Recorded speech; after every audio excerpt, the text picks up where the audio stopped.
Où est passée la rainette?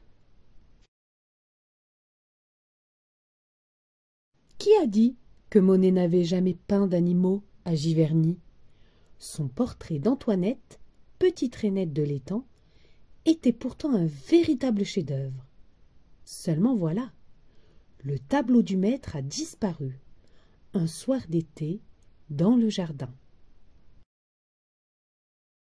Où est passée la rainette? De Géraldine Elchner et Stéphane Girel. Claude Monet à Giverny, aux éditions L'Élan Vert. Alerte! Alerte! Un chasseur de rainettes!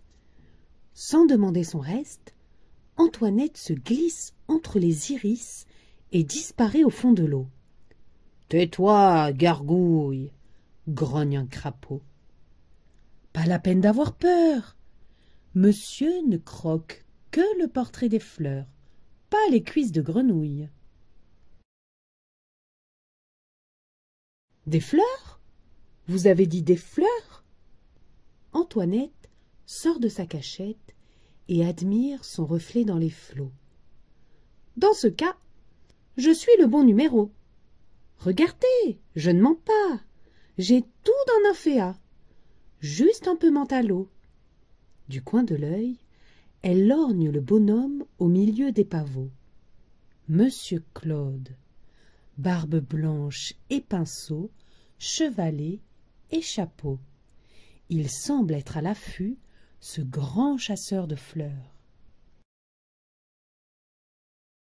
Dans le jardin, à petits pas, le peintre va et vient. Une capucine par-ci, un dahlia par-là. Il caresse les pétales, jette un coup d'œil au ciel, recoiffe les ombelles. Au pied du petit pont, il s'arrête pour de bon, installe son tabouret et plante son chevalet. Tout y est? C'est le moment ou jamais. Tandis que M. Claude sort ses tubes de couleurs et prépare sa palette, hop! Antoinette bondit sur un nénuphar. Un peu de fard au bout du nez, la coquette est fin prête. Attention, on ne bouge plus. Mais voici sa patte gauche qui chatouille et la droite qui gratouille. Comment poser sans gigoter avec des ressorts sous les pieds? Aïe! Ouille! Antoinette va craquer quand... Ouf! La cloche du déjeuner se met à sonner. Libérée, toute croquée, la pauvre boitille jusqu'au pont pour aller s'admirer.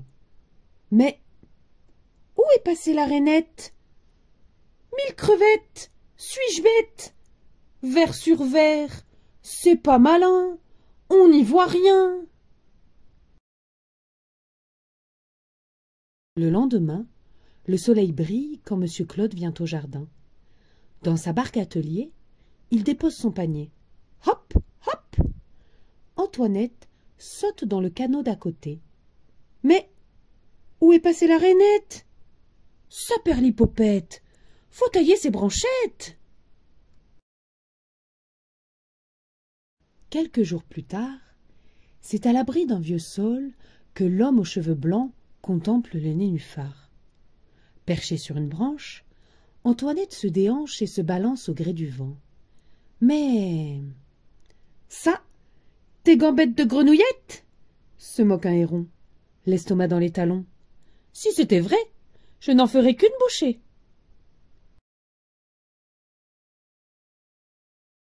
Antoinette en a les pattes coupées. Apercevant un nid de paille au milieu du sol pleureur, la grenouille s'y blottit et s'endort comme une fleur. « Tiens, quelqu'un dans mon chapeau !» s'étonne le peintre. « C'est rigolo, on dirait presque un nymphéa mentalo. » Et il saisit ses pinceaux. À son réveil, Antoinette n'en croit pas ses yeux. Là, en gros plan sur la toile, ça y est, c'est elle. Elle, la muse, la nymphe, la reine de ce grand jardin fleuri. Comme elle est belle! Viens là que je t'embrasse, lance Antoinette à son portrait qui lui fait face. Prenant son élan, elle se jette sur la toile et... Plouf! Tout valse au fond de l'eau. Chevalet et pinceau, batracien et tableau. Antoinette n'en est pas revenue. Monsieur Claude non plus.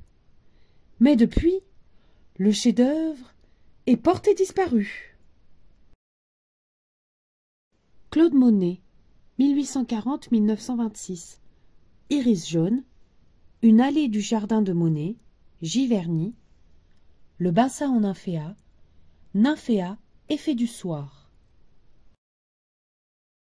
Le bassin des nymphéas, la barque, nymphéa bleu, nymphéa.